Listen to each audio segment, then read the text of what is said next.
All right. Testing 1 2 3. Testing 1 2 3.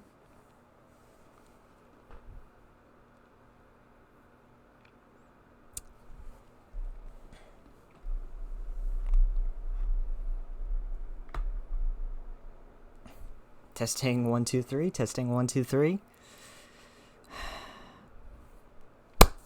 All right, everybody. Welcome back to Orange Gaming. Last time we what did we do? We made our way back from Elpis, went back to the present to deal with, explained everything to the others, and now we're currently helping out to try and find a way into the Ethereal Sea by helping out to build their spaceship thing for the...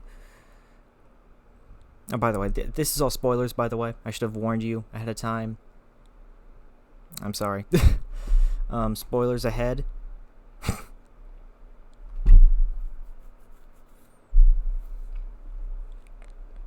You've been warned. 3, 2, 1.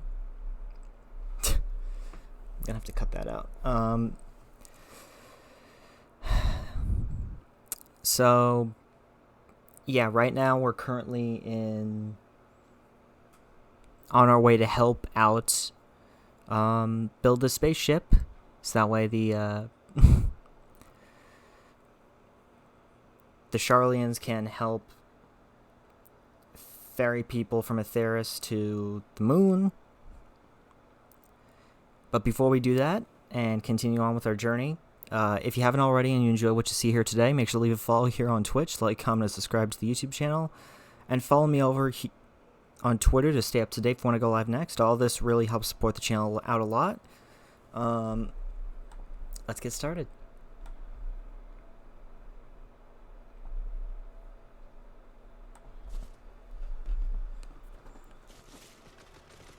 Now, since last time, I have gone around and I have gotten all of the ethereal currents for this area.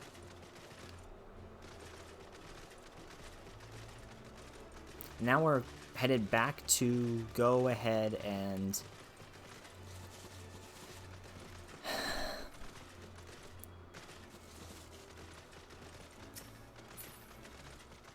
get the next quest.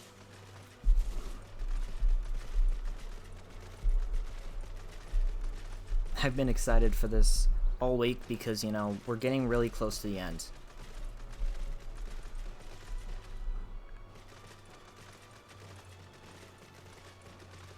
And it's both exciting and scary for me. I've been, if you haven't figured it out yet, I've been playing this game for around a year, you know? And in that year that I did of catch-up,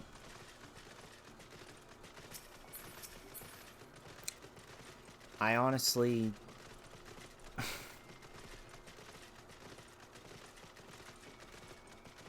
well, actually it was 3 months of catch-up, but you get the idea. I honestly don't know where I'd be right now without this game.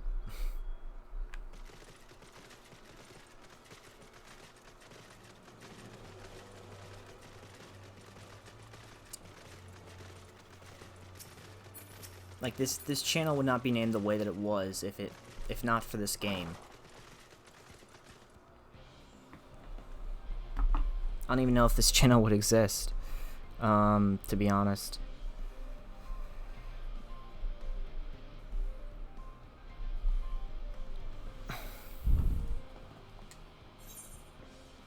But anyways, enough jabbering on. Let's start. No job too small.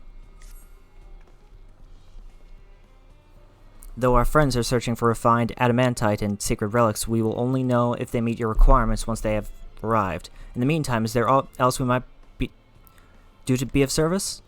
Ha, you've already done more than enough. If I had to say, though, I could use someone who knows a thing or two about Allegan technology. You there, the lad with the red eyes and matching hair, you seem to know more than the average scholar. Well, he is their prince, so... Ha, if only Master Kokol knew how right he was. While he and Graha established a rapport, Why don't we help with preparations for the Great Exodus? Indeed, this would mean going above and beyond the terms of our arrangement, but I propose this not to curry favor. As confident as I am that we will succeed, we must be ready for every eventuality. This would also be an opportunity to familiarize ourselves with the logistics of traversing the Great Expanse. And if nothing else, it beats twiddling our thumbs while we wait for the adamantite. I agree with that.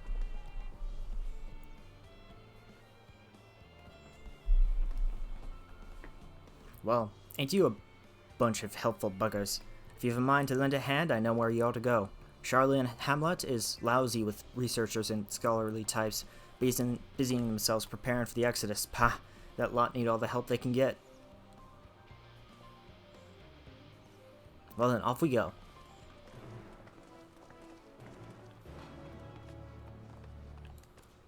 And thus it begins.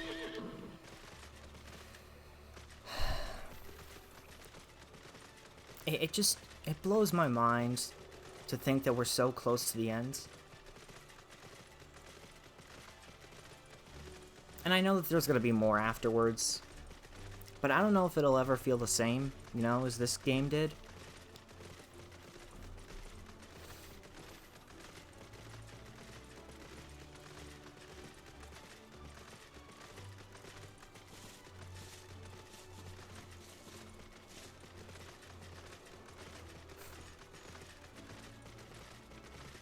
And honestly, this expansion is unforgettable in so many ways. We had that out-of-body, weird, fucking trippy experience. Then we had...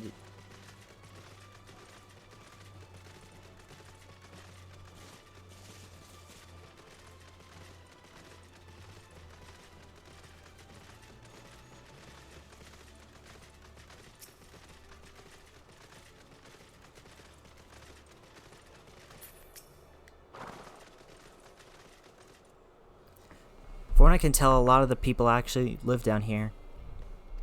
I don't know how much help we can offer, but I dare say they'll benefit from some of that fresh, inspiring scholarly Montesquieu mentions. Let's start by asking around, ideally without getting in anyone's way. Let's meet by the Aetheryte once our work is done.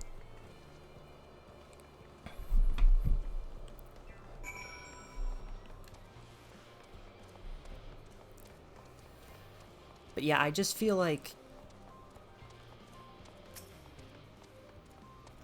from getting our body swapped with Xenos to going to the moon to fighting Zodiark to Garlemald's storyline to everything feels so deliberate. Helping with the Ark, even with all the power Master Kokol's managed to squeeze out of the ether burner, it's still not enough apparently, and now I hear the final days have arrived. Horrible creatures running rampant all over. If only we'd begun the Exodus sooner. People are dying, and there will be no end to it if we don't fulfill our duties, but we will. We've spent years preparing for this moment. Believe in the plan, and all will be well.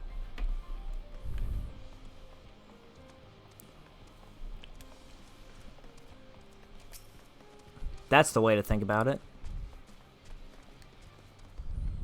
Oh, hello. Are you one of the new helpers?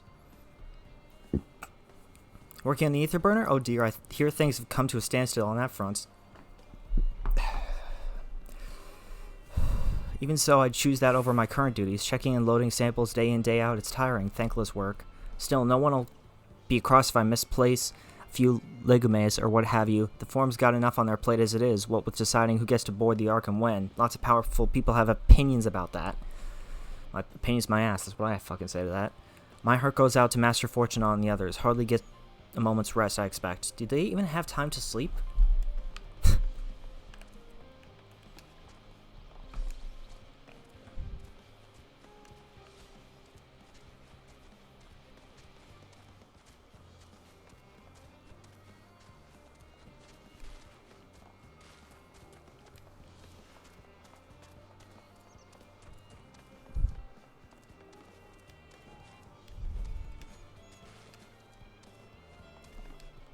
Come on, get back.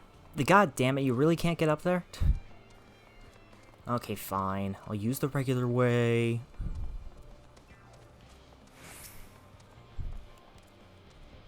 Offering to help? That's very kind, but I should be able to organize the rest of the documents by myself. It's mostly list of the things we'll need once we arrive on the moon, and then whichever star we choose is our new home. My duties largely concern the maintenance of living conditions, so I'll be a lot busier after we depart.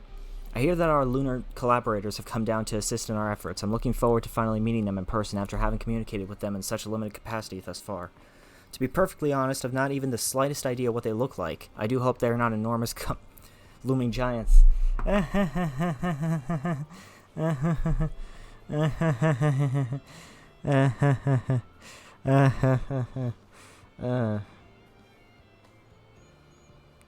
only he knew what I knew. I would much order something small and fluffy like that beheaded rabbit that ran by. Well, you're in luck, my friend.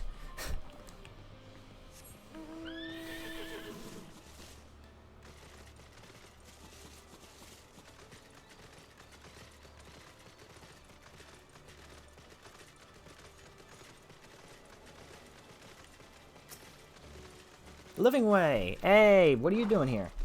Oh yeah, that's right, you came here. Fancy meeting you here, Orin. Our friends at the forum brought us to see their teeny tiny toy boat, which was quite impressive considering they didn't use any creation magics.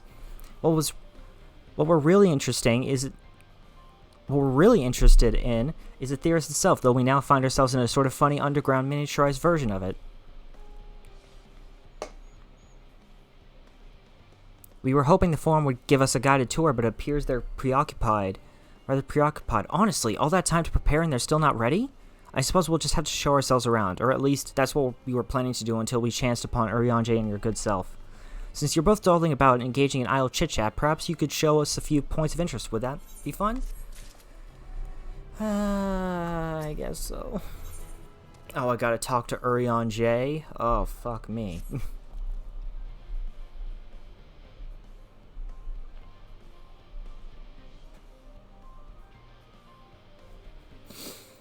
A tour of Labyrinthos? An unexpected yet prudent suggestion. Given the similarities betwixt this artificial environment and Beastway's burrow, 'twould be in our best interest to have the Loberts acquaint themselves with those conditions deemed optimal by their Charlian collaborators. I fear, however, that continued reliance upon my limited knowledge would risk narrowing rather than broadening their perspectives. Mayhap thou art better suited to lead this venture? What a massive marvel our ideal might. What a marvelous idea. Okay. My screen, I don't know if you know this, but my screen is so small, I can barely make out what that says. I thought that said Marvel Ideas. It says marvelous idea. Might we begin with that great big what's it over yonder? Ah, yes, the what's it. I shall leave its explanation to Orin.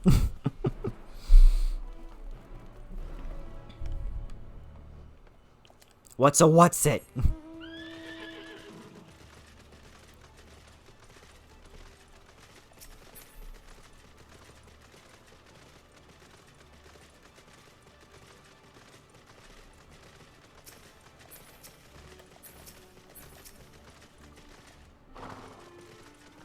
Goodness me, to build something so large without creation magics is positively stupendous.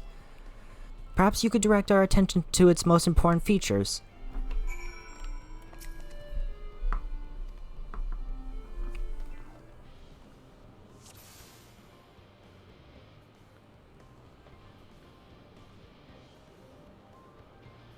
Mushroom-like thing, okay. That looks like the trees in Greatest Endsvale. Hold on, that's a bit of a strange shape. It's thin at the bottom, but big and round at the top. Quite tall for something so unbalanced, too. Now it makes sense. That's where they store the water.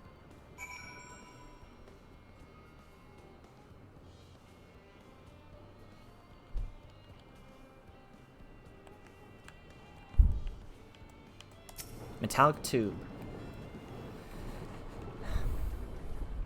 Is that the water I hear from inside that great big tube? It must be because those cogs in the gigantic wheel at the top. Oh, I see. That's how they draw up the water. There's possibly some sort of spiral-shaped mechanism inside it, too.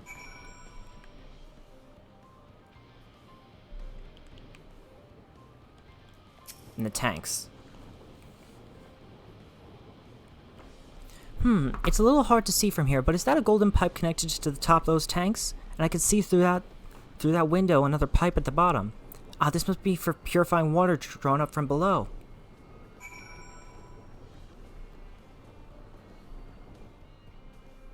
These guys are smarter than I thought. I didn't even figure that out. And I've been through this area a little bit.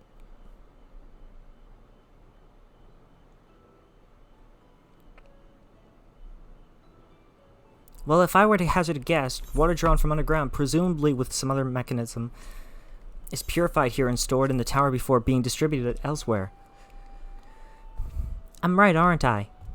I knew it. A design brilliant in its simplicity. I dare say it would only take a moment to install in even the harshest of environments, for us Loporrits, that is. Indeed, securing a reliable source of water is the utmost importance for any fledgling settlement. We have read, however, that peoples of Atheris sometimes make their homes in arid deserts and such. How are they able to survive?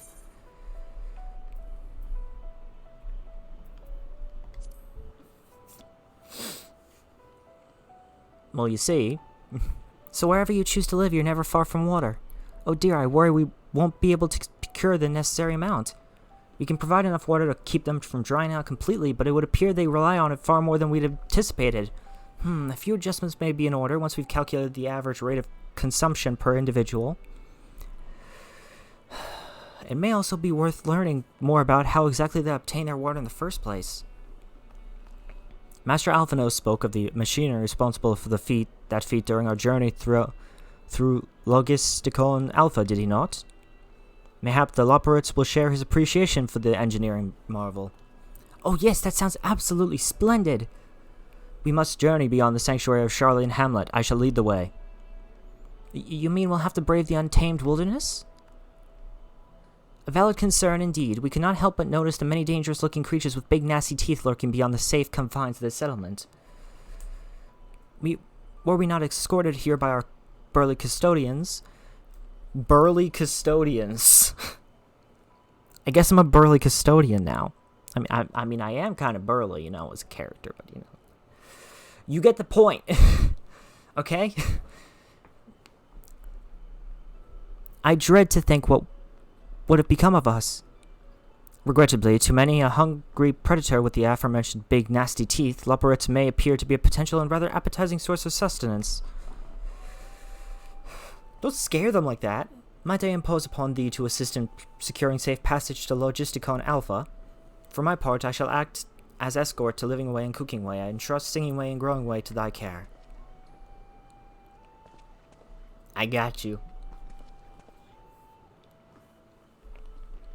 A more valiant protector they could not wish for. Godspeed. Godspeed, man. If it's all the same to you, I'd rather not be eaten by some horrid beastie. Come along, Growing Way, to the water extraction... What's it?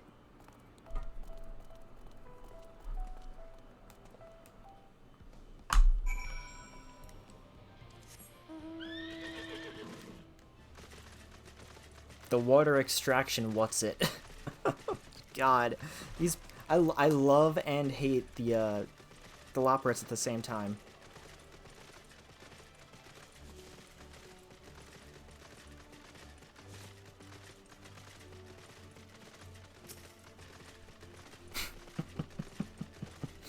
I just can't help but laugh at them sometimes.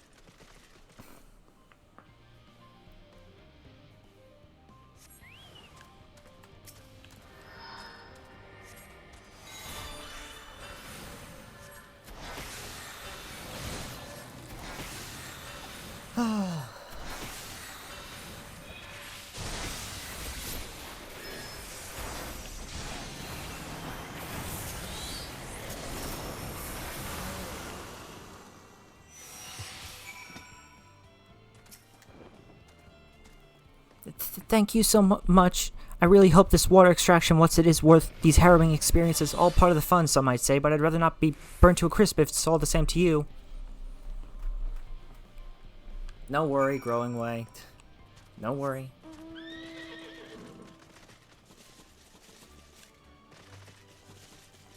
I got you, fam.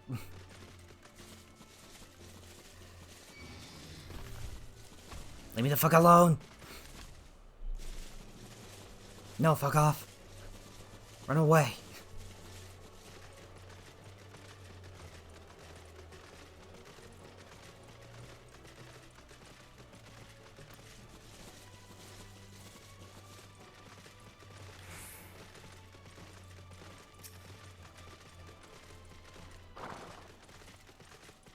My friends, I bid you welcome to Logisticon Alpha. Our destination doth lie at the lift's top. Pray, follow me.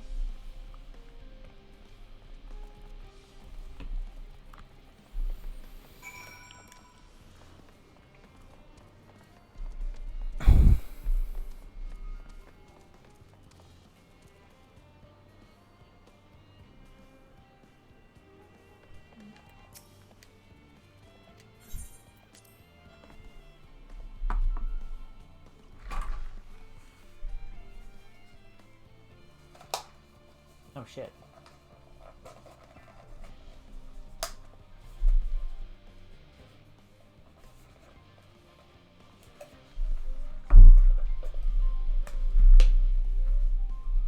That was weird.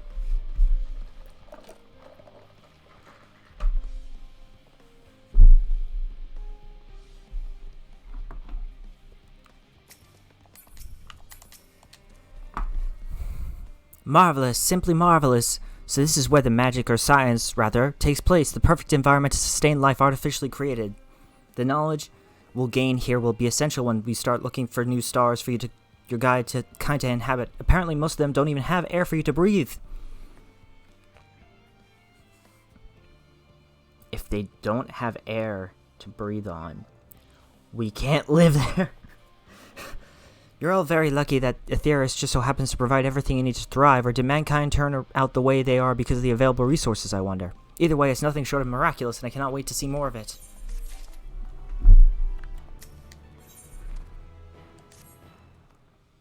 This is all very wonderful, I'm sure, but I was rather hoping to learn more about your nourishment provision facilities. In other words, where's the food? I believe both the knowledge and consumables you seek may be found at Mariel Agronomics. As I imagine Singing Way and the others intend to study every conceivable facet of this apparatus, wouldst thou be so kind as to escort our visiting culinarian? Yes, that sounds much more interesting. Hopefully, I'll be able to see firsthand some of the delicacies Urianger was telling me about. Even as incredibly vivid, if a bit too verbose, descriptions cannot compare to sampling them myself. Not to mention Aetheris will soon be no more, so I must learn all I can while there is still time. Let us brook to no further delay. I don't know what that means, but okay.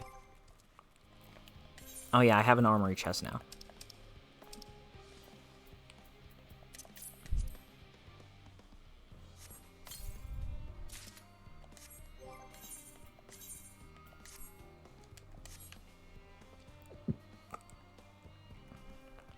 Yeah, it just adds like some gold to the shins. It's not that bad.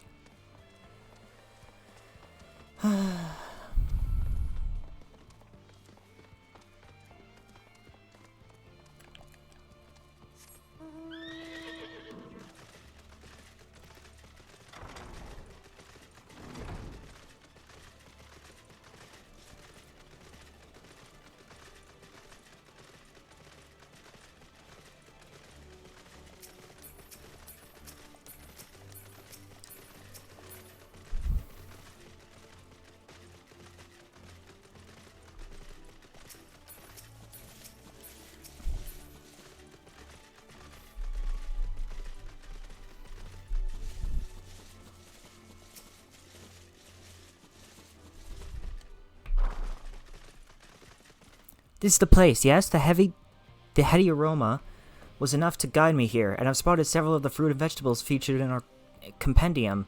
I'd dearly love to try some, but I read that those who help themselves to a farmer's crops without permission are often caught and put into pies. Perhaps you could ask whoever's in charge if they would be willing to part with a few samples.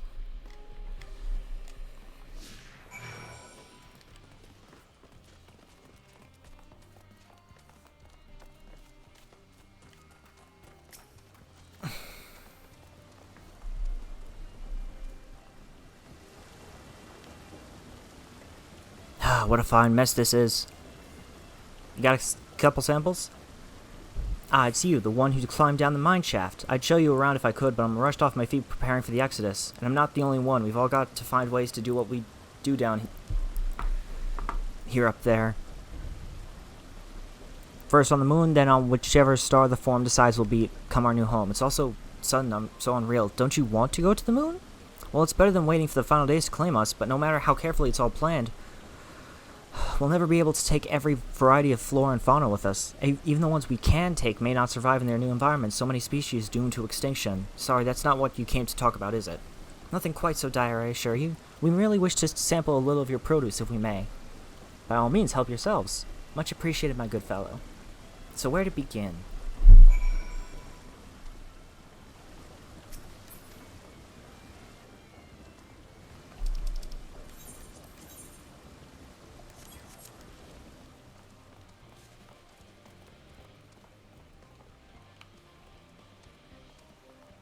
Apparently over here.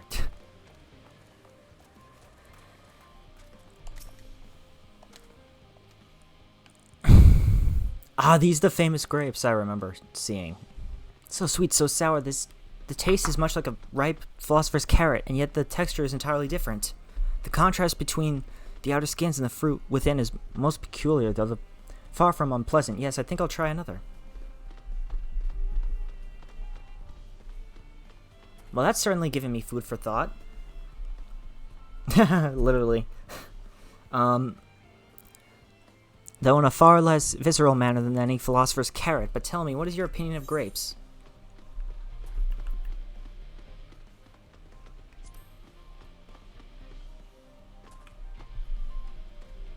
Yes, they are rather Moorish, aren't they? And from what I've read, quite versatile too. Something about people stepping on them to make intoxicating beverages, as I recall. Anyway, that's enough about grapes for the time being. On to the next treat.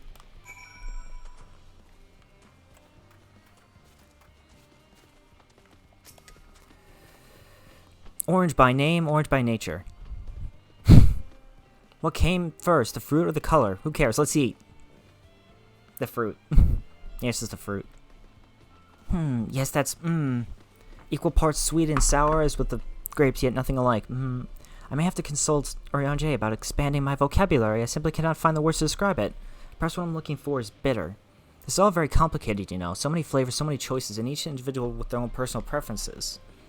Now I see why you all turned your noses up at the idea of eating nothing but carrots, marvelous though they still are in my estimation.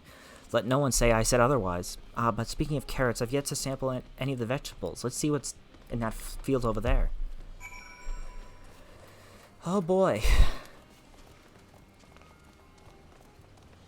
I think I understand where the meme about the grapes came from. Because they had to literally look at one of these for that color, that texture. Are they some sort of enormous round carrots? Nope. No, in any... Oh, these pumpkins. In any case, proper nomenclature is less of a concern than the taste. Blah! It's so hard and flavorless, I may as well be chewing a piece of wood. That all but confirms that they are nothing more than misbegotten failures masquerading as goodly carrots. Stop. Can't you see these are pumpkins? And no one with any sense would try eating them raw. You're supposed to cook them first. Do you not find it an awful bother? Far from it. Cooking is a joy unto itself, and what's more, it broadens the range of ingredients that we may safely eat. But above all else, cooking allows us to draw out the full potential of our produce. Pumpkin stew has been one of my favorite dishes for as long as I can remember. Then perhaps even these hard blocks of plant matter can become as delicious as the orange I sampled. I wonder, though, if there is anything even more delicious. How about that yellow fruit over yonder? Oh god, lemons. Am I correct? I have no idea how these are eaten. I'll just bite into it. My tongue, is this poison? A lemon? You mean it's supposed to taste like this? How could something so similar to an orange be so revolting? And maybe some time before my palate recovers from this ordeal. As such, I had best call an end to this round of sampling. Let's say our farewells and return to the others. Yes, please.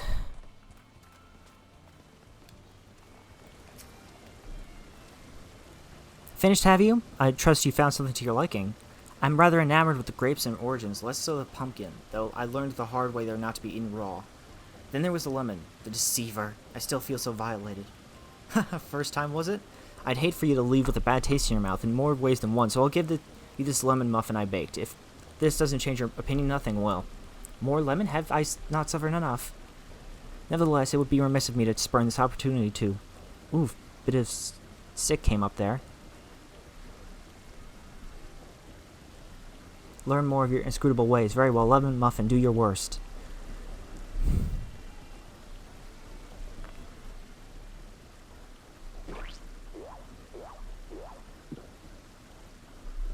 This is delicious. Although I still detect a hint of lemon. It complements the sweetness of the dough to create a perfect harmony. I never would have guessed its vile bitterness could be utilized so elegantly. My good chap, this is simply breathtaking.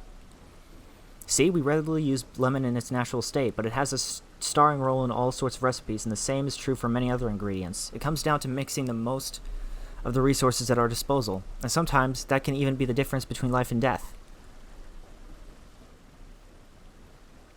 I know we won't be able to take every species with us. No doubt the form agonized over what was worth preserving. And we'll be consigned to history, hard choices, but make them we must for it to survive. Such strength of will. Now I know what Highlands sees in your kind.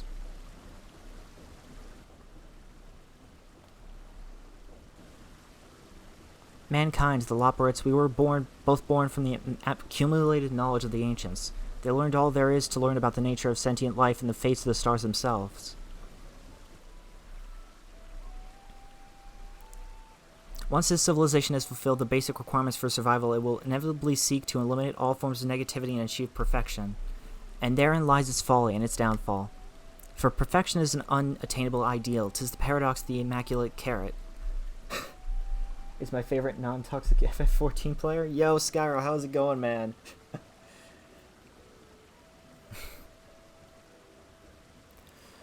Yet civilizations since time immemorial have deemed the pursuit of perfectionist progress. They pay no heed to the costs incurred in their futile quest, and all too often become the architects of their own demise, their dreams forever unfulfilled. What then is the alternative? The answer lies in knowing that our existence can never be perfect, to be content with what we have and make the most of it.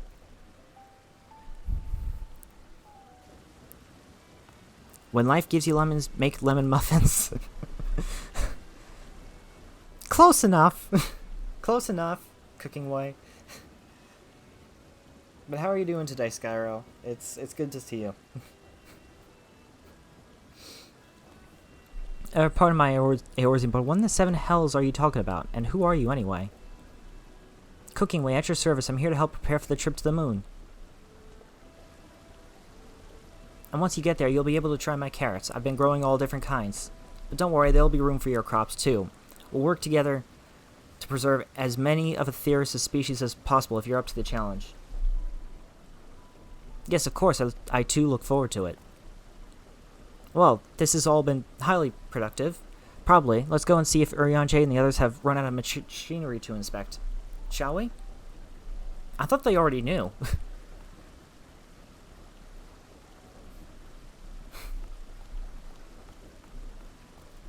But yeah, it's good to see you, man.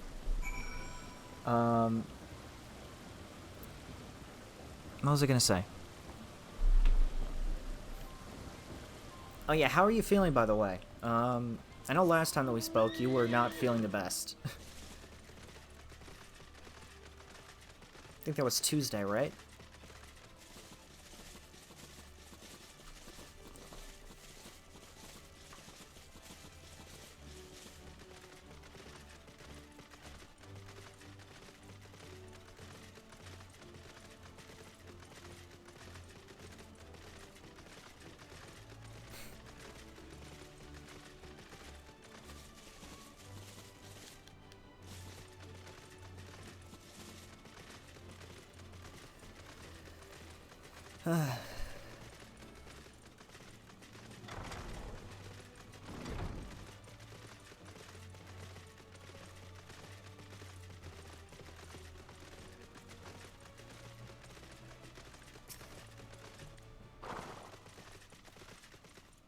That was most enlightening, especially the part with the lemon muffins.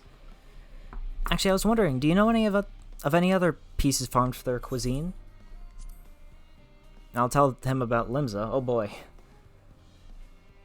What that I had time to visit. The more I learn of Aetheris, the more I wish we could spare it from the final days. Alas, Heidelin's orders are to flee, not to resist. If only there was some other way. Yeah, if only, you know. Orin, I trust thy time at Mariel Agronomics did bear fruit. Our own efforts too were rewarded, lurking while dealing with various personal BS. Ah. But are you at least feeling better, my dude?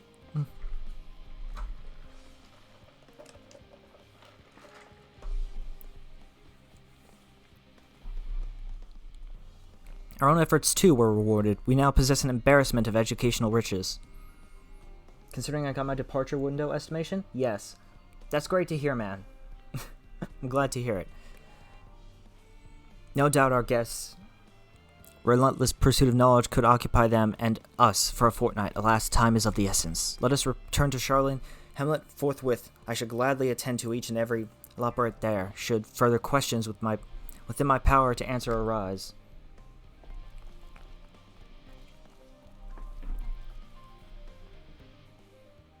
Aww.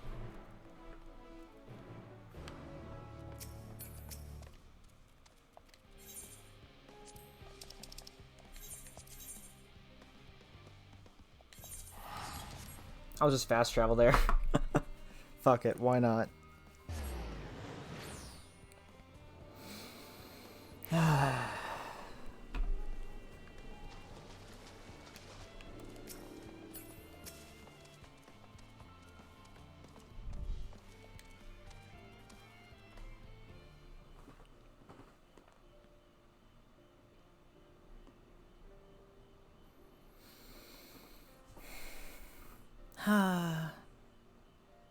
What's the matter, growing way?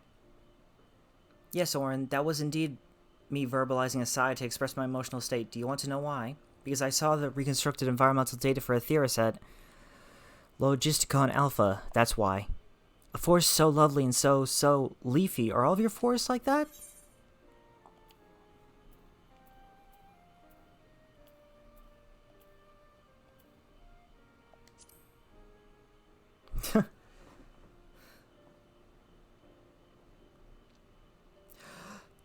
Gasp, I say. With the star so wonderful, it comes as no surprise that you're reluctant to leave it behind. I was a fool to think otherwise, to assume that the moon was something worth being proud of. How ridiculous we must seem to you, trying so hard yet achieving so little. Well, that's our way. That's humanity's way as well. Not at all. The works are no less worthy for their uniqueness. I thought I heard tiny voices. Ah, Thancred.